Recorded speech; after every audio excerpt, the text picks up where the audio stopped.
Ok, vous venez tout juste de recevoir votre DJI R2S avec son D-Log, ses 10 bits et surtout son capteur d'1 pouce. Bref, des caractéristiques techniques assez sympas et qui te permettent de faire des belles vidéos et des belles photos, ouais. Mais pour avoir la meilleure qualité possible, il faut changer certains réglages et c'est ce qu'on va voir dans cette vidéo. Hello la team, c'est Maxime, bienvenue sur Pile et Face. Si déjà tu es nouveau sur la chaîne, bah bienvenue. Ici on parle de matos, de vidéos, de réglages, de pas mal de choses qui tournent autour de la vidéo. Donc si c'est un environnement qui t'intéresse, tu peux envisager la possibilité de t'abonner. Il y a pas mal de petites choses qui vont te plaire ici, si j'ai bien fait mon taf, normalement oui. Ok, après avoir fait ma petite pub, on va parler des réglages à mettre en place sur le DJI R2S.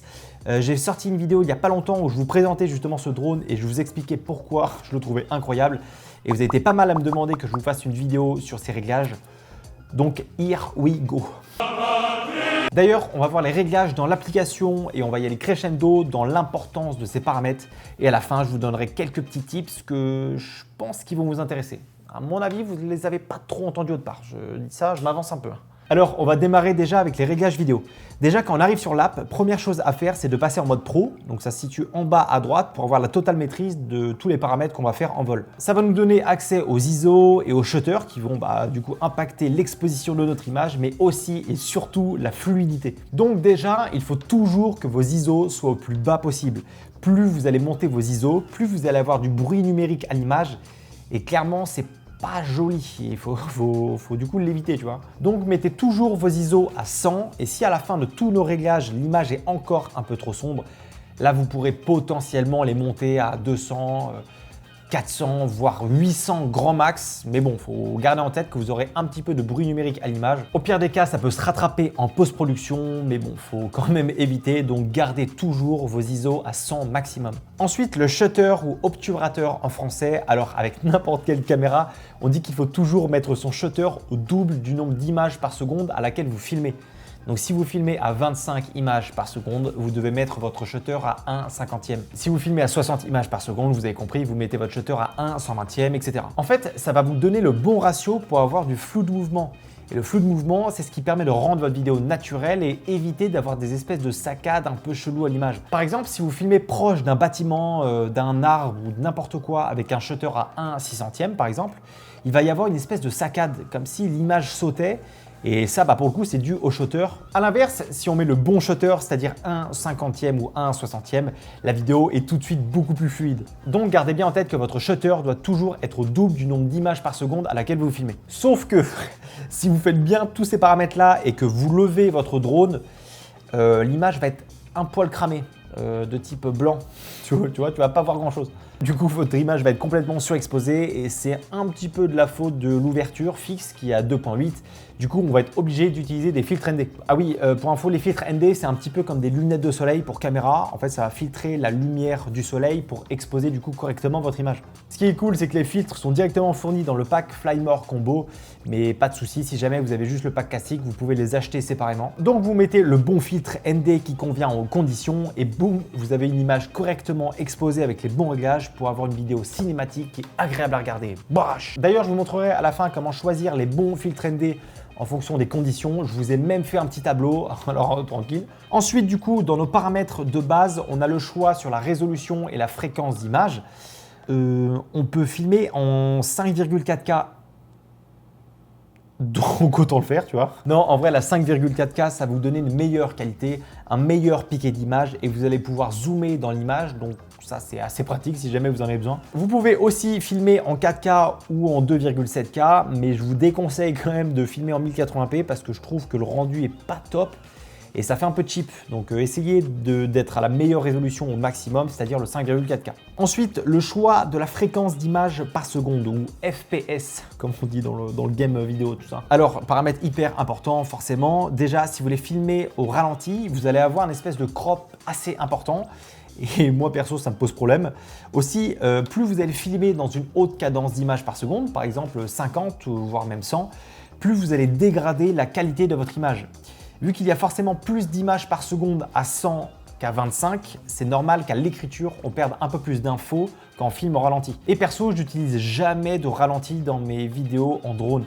Donc si vous voulez filmer au ralenti, vous pouvez descendre en 4K à 60 images par seconde, mais je vous déconseille d'utiliser le 1080p à 120 images par seconde, parce que là, ça va pas être beau. Ça va être un peu trop dégueulasse l'image. Et si vous voulez un rendu réel, filmez toujours à 20... Eh bah non, on filme pas à 25 images par seconde. Vous allez voir pourquoi. Alors, quand on veut filmer avec un rendu réel, on dit qu'il faut filmer à 25 images par seconde, ce qui en soi marche quand même très bien avec le drone.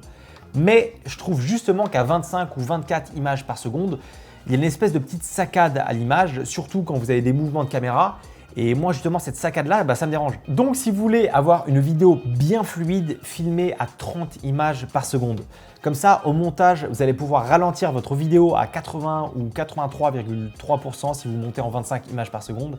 Et ça va ralentir légèrement votre vidéo. En fait, ça va surtout enlever toutes les petites saccades et donc fluidifier votre vidéo et la rendre complètement cinématique.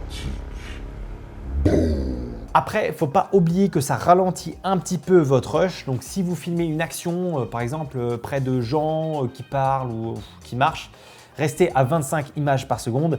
Et pour tout le reste, filmez toujours à 30 images par seconde. Et ça vaut pour tous les drones, pas pour les caméras par contre. Mais perso, à 99% du temps, je filme toujours à 30 images par seconde avec mes drones. Dernier paramètre dans cette fenêtre-là, c'est la balance des blancs. Alors ne la mettez surtout pas sur auto, parce que ça risque de changer d'un plan à un autre. Et ça, c'est pas trop joli et ça va un peu se voir au montage, quoi. Donc, si vous voulez pas vous prendre la tête, laissez votre balance des blancs à 5500 Kelvin. C'est la lumière du jour et c'est un petit peu le nombre, on va dire, classique. Ça fera largement le travail. Ok, là, on a vu les réglages d'enregistrement. Donc, on a fait environ un bon 50% du taf pour avoir une belle image. Maintenant, on va rentrer dans les réglages caméra et du drone. Alors pour ça, on va en haut à droite dans les paramètres et la première chose, c'est la sécurité. Bon là, en soi, c'est un petit peu comme vous le voulez. Moi, je laisse toujours sur contournement parce que ça marche très bien. Ensuite, désactiver les vols, je ne touche pas. Je vous montrerai un petit tips à la fin pour l'activer rapidement. Alors altitude et tout, clairement ça dépend de vous et de où vous faites voler votre drone. Moi je le laisse à 300 mais je dépasse rarement les 150 mètres en fonction du pays et de la réglementation. Distance max, je l'ai mis à 4 km mais de toute façon j'envoie jamais mon drone à cette distance là. Par contre, altitude automatique, je l'ai mis à 70. En gros, c'est quand vous allez faire revenir votre drone automatiquement avec le bouton RTH sur votre télécommande. Il va aller à cette hauteur avant de revenir. Donc si jamais vous avez des arbres, des bâtiments ou quoi que ce soit, c'est important de mettre une bonne altitude pour éviter tous ces obstacles. Ensuite, contrôle. Alors là, c'est un petit peu en fonction de vos préférences. Moi, je préfère avoir la vitesse de mon drone en kilomètres par heure. Donc du coup, je mets kilomètres. Mode nacelle, je le mets toujours sur suivre et pas mode FPV que je trouve pas hyper top, enfin, je trouve qu'il est un petit peu robotique, donc moi perso je le mets jamais. Paramètre de la rotation, on l'active, en fait ça va débloquer 24 degrés vers le haut, au-dessus de la caméra, donc ça c'est assez pratique. Et ensuite on arrive aux paramètres avancés de la nacelle et c'est là où ça devient important. Donc pour chacun de vos modes, normal, ciné et mode sport, vous avez 4 réglages. Le premier c'est la vitesse d'inclinaison de la nacelle, donc plus il est élevé, genre à 100, plus votre nacelle va être rapide. Et à l'inverse, si vous le mettez à 5 ou 10, et là pour le coup, ça va être beaucoup plus lent et du coup plus doux. La souplesse, c'est l'inclinaison. Quand vous lâchez la molette, ça va soit s'arrêter brusquement, soit s'arrêter progressivement. Est-ce que c'était bien expliqué ça? Je suis pas sûr. En gros, c'est ce paramètre-là qui va ralentir progressivement le tilt de la caméra quand vous lâchez la petite molette. Vitesse de lacet, alors là, c'est plus pour la direction de la caméra à gauche ou à droite. Enfin, la vitesse de changement. Enfin, c'est la vitesse en fait de changement d'un côté ou de l'autre. Est-ce que c'est bien expliqué? Et la sensibilité, c'est la même chose que la souplesse. Quand vous lâchez le joystick, ça va s'arrêter progressivement ou pas. Alors maintenant, quel réglage vous devez choisir? Vitesse d'inclinaison, je mets toujours 5 pour que ça soit très doux, sans mouvement brusque. Et je trouve ça assez sympa quand justement vous voulez faire un petit mouvement, un petit peu reveal de votre sujet. Ça donne un petit côté un petit peu cinématique, 4K, 256 Go, 16 bits RAW, WXP, 3.6+. La souplesse d'inclinaison à 30 pour que justement quand je lâche, ça ne s'arrête pas d'un coup, mais que ça soit beaucoup plus progressif. Vitesse de lacet, je mets 30 pour que ça soit plus smooth quand je vais de gauche à droite par exemple. Et aussi, vu que je veux que ça soit un changement un petit peu progressif quand je lâche les joysticks, je mets à 100 pour que justement ça soit plus smooth. Donc ça, c'est mes réglages pour le mode ciné et pour le mode sport, qui sont tous les deux les modes que j'utilise le plus avec ce drone. Par contre, pour le mode normal, je change complètement ces réglages parce que c'est un peu le mode que j'utilise pour placer mon drone avant de filmer. Donc il me faut des mouvements assez réactifs, un truc un petit peu nerveux. Donc j'utilise ces réglages pour placer mon drone, regarder un petit peu aux alentours et une fois que je suis prêt, je switch en mode soit sport, soit ciné pour filmer. Après, libre à vous d'utiliser ces réglages-là pour le mode sport et les réglages un petit peu plus cinématiques pour le mode normal. Mais voilà les réglages que j'utilise pour ma nacelle pour avoir justement des vidéos un petit peu fluides et douces et assez sympa à regarder avec ce petit côté cinéma, quoi. Ensuite, mode de joystick, je reste en 2, c'est le mode classique. Pour la personnalisation des boutons, moi j'ai mis recentrer la nacelle parce qu'en mode ciné et en mode sport avec mes réglages un petit peu ciné là, enfin cinématique, t'as vu, tac tac tac bang bang, les réglages sont assez smooth du coup pour descendre la nacelle de haut en bas, c'est assez long. Alors que là j'ai juste à appuyer une fois sur le bouton et bim, ça va soit descendre tout en bas. Et si je rappuie dessus, ça va remettre la nacelle à 0 degré, donc c'est assez pratique. On passe au dernier réglage et sans doute le plus important, la caméra. Et le premier réglage, c'est le choix du format MP4 ou MOV.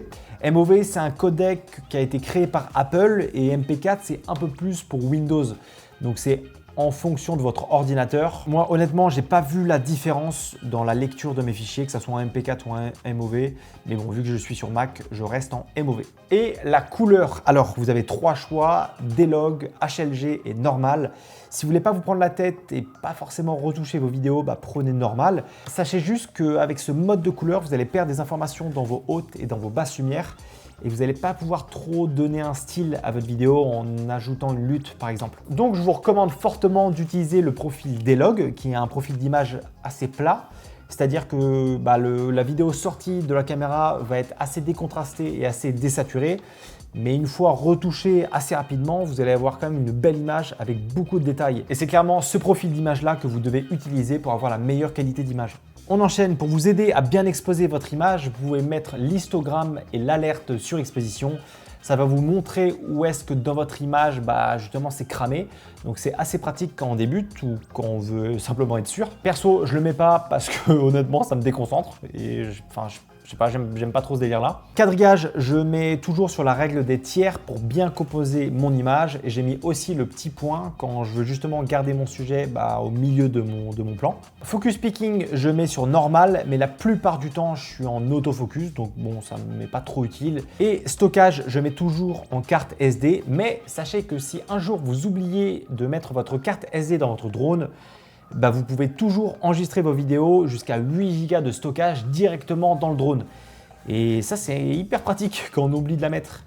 Et m'étonnez pas parce que on l'a tous fait, ça d'oublier la carte SD, ça c'est un classique. Et pour finir, dans les onglets, transmission, honnêtement je touche pas, DJI le fait très bien par défaut, donc je touche à aucun de ces paramètres. Avant de vous donner quelques tips pour ce drone, je vous parle rapidement des réglages photo que j'utilise. Déjà, je suis toujours en mode unique pour maîtriser tous mes réglages et je passe du coup, comme la vidéo, en mode pro. Donc là, les ISO, on les laisse toujours à 100. Par contre, le shutter en photo, il importe pas tant que ça. Donc si jamais vous voulez augmenter votre shutter pour bien exposer votre image, vous pouvez le faire. Ça ne va pas du tout poser de problème à la qualité de l'image, sauf si vous voulez faire de la longue exposition, mais bon, ça c'est pas le sujet de la vidéo. Balance des blancs, je la mets sur auto parce que je trouve que ça fait plutôt bien le job en photo. Pas en vidéo, mais par contre en photo, je le mets en auto, ouais. Et évidemment, je mets en JPEG et en RAW pour garder un maximum d'informations dans mon image et surtout pouvoir retoucher derrière. Dans les réglages avancés, c'est exactement la même chose que pour la vidéo. La seule chose qui va changer, c'est dans caméra, dans le format notamment. Donc déjà, prenez RAW et JPEG si vous voulez retoucher votre photo. Et après, pour la taille, c'est un petit peu en fonction de ce que vous préférez. Perso, je suis un peu plus en 3,5, je trouve ça plus joli, mais en vrai, c'est comme vous le sentez. Donc là, on a vu tous les paramètres pour maximiser la qualité de votre image. Maintenant, je vais vous donner quelques petites astuces pour améliorer tout ça ensemble. Tips numéro 1, choisissez les bons filtres ND en fonction des conditions météo que vous avez. Vu que les filtres ND ont des valeurs fixes, vous ne pouvez pas les changer en plein vol, enfin en tout cas pas bouger l'intensité. Donc vous devez vous assurer d'avoir mis les bons avant de faire lever votre drone, sinon ça va être chiant. Donc pour bien choisir lequel filtre ND mettre, vous avez deux méthodes. La première, c'est de calculer. En gros, vous devez allumer votre drone et vous augmenter votre obturateur jusqu'à avoir une bonne exposition. Par exemple, là, pour avoir une bonne exposition, il faut qu'on se mette à 1/1600e. Vous prenez ensuite ce nombre et vous le divisez par le shutter que vous voulez avoir. Donc en général, c'est 1/50e ou 1/60e. Et le résultat de cette division vous donne l'intensité du filtre ND que vous devez utiliser. Donc par exemple, pour cet exemple-là, c'est 32. Et j'ai juste à remettre mon shutter à 1/50e ou 1/60e.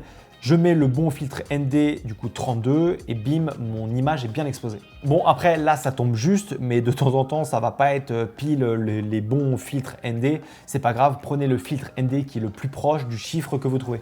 Ce qui me fait un peu chier avec cette méthode-là, c'est que déjà, il faut allumer le drone, ensuite exposer correctement, ensuite, il faut faire le calcul, éteindre le drone, mettre le filtre ND et renvoyer le drone en l'air. Bref, cette technique de calcul, je la trouve un peu longue. Du coup, moi, je préfère le faire au pif.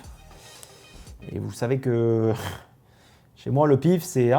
tu lui fais confiance, parce que tu vois, il est là, il est présent. Donc, je me suis fait un tableau avec différentes conditions et en fonction de la météo, je vais mettre tel ou tel filtre. Comme ça, je perds pas de temps, je regarde mon tableau et j'ai juste à choisir le bon filtre ND. Bon, je vous avoue qu'avec le temps, je regarde plus trop le tableau. Mais bon, après, je vous avoue que je l'ai un petit peu fait pour vous, ce tableau-là. Comme ça va peut-être vous aider un peu. T'as vu comme je suis sympa? Ça mérite pas un petit pouce bleu, un petit commentaire. Je suis un forceur. Bref, je vous laisse faire le screen de ce tableau si ça vous dit. En tout cas, je pense que ça peut être assez pratique quand vous devez choisir les bons filtres ND. Tips numéro 2, quand vous faites des plans un petit peu rasemote près de l'eau, désactivez les capteurs. Parce que les capteurs ne sont pas hyper fans de l'eau en général, ça peut les faire bugger et ça peut faire plonger votre drone dans l'eau. Donc on va éviter. Donc soit vous mettez votre drone en mode sport pour désactiver les capteurs, ou soit si vous êtes en mode manuel, vous avez juste à désactiver les capteurs directement dans l'application. Mais dans tous les cas, pensez bien à désactiver les capteurs quand vous faites du rasemote près de l'eau, sinon ça peut être dramatique. Tips numéro 3, il est un petit peu lié à celui d'avant. Imaginons que vous plantez votre drone dans l'eau, ou alors vous le perdez. Alors déjà, tu as le seum parce que tu as perdu ton drone, mais en plus, tu perds tous tes rushs dedans.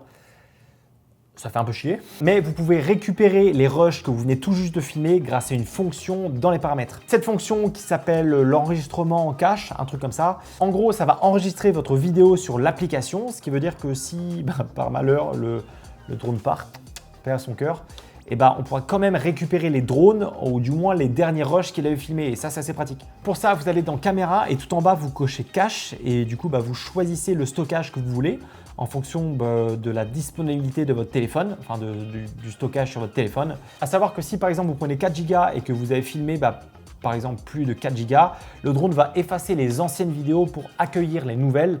Donc pour le coup, je trouve que c'est une feature qui est hyper pratique. Ça adoucit un petit peu ta peine de récupérer tes fichiers. Et puis, ça te permet d'avoir le fichier final du crash. Ça, c'est quand même stylé. Tips numéro 4, si vous voulez faire des plans parfaitement droits, genre vous avez une ligne et vous voulez pas du tout dévier, vous voulez vraiment aller droit, désactivez le vol sur les côtés. Et pour ça, vous avez juste à cliquer sur l'icône à gauche quand vous êtes sur le menu classique. Et vous allez voir que les deux petites icônes sur les côtés vont s'enlever. Donc là, ça veut dire que vous pouvez pousser votre joystick. Dans tous les cas, il ira que tout droit et il ne va pas du tout dévier sur les côtés. Et après, du coup, vous pouvez comme ça faire votre ligne parfaitement droite et pensez bien à le remettre après, histoire de pouvoir tourner avec le drone. Ça peut être pratique. Tips numéro 5, si vous êtes assez haut dans le ciel et que vous avez un mouvement de caméra qui est plutôt simple et que par exemple votre image est surexposée, vous pouvez augmenter votre shutter pour justement rééquilibrer votre exposition. Parce que justement, on a vu tout à l'heure que quand on augmentait le shutter, ça a donné un petit peu des saccades. Sauf que quand vous êtes assez haut et assez loin surtout d'un sujet, on va pas forcément voir la saccade. Donc pour le coup, vous pouvez augmenter votre shutter, ça va pas trop être dérangeant tant que vous n'avez pas trop de mouvement de caméra ou alors de sujets très proches de vous. Bon, essayez d'être le plus possible à 1/60e pour avoir du flou mouvement et pour éviter ce côté saccade. Mais si jamais vous n'avez pas le choix, vous pouvez l'augmenter un petit peu si votre sujet est loin. Vous n'aurez normalement pas trop de saccade à l'écran. Et dernier tips qui n'est pas vraiment un tips, mais évitez de filmer avec les modes de vol intelligents, les master shots, les dronies et tous ces trucs-là. C'est assez cool quand on débute dans le drone et en plus, si vous n'avez pas envie de vous prendre la tête, c'est assez pratique. Mais ça va vous donner moins de possibilités sur les retouches, notamment avec le profil d'image qui va rester en standard. Et aussi parce que c'est mieux quand même d'apprendre à faire soi-même les mouvements au lieu de les faire automatiquement pour progresser en drone simplement. Et vous verrez que plus vous faites manuellement vos mouvements, plus vous allez les maîtriser rapidement et donc vos rushs seront forcément meilleurs. J'espère que cette vidéo un petit peu longue vous aura été utile. Si c'est le cas, pensez à mettre un petit pouce bleu et un commentaire, ça me fait toujours extrêmement plaisir de vous lire. Pareil, si vous n'êtes toujours pas abonné, pensez à le faire, c'est gratuit. Et puis moi je vous dis à la semaine prochaine, la bise!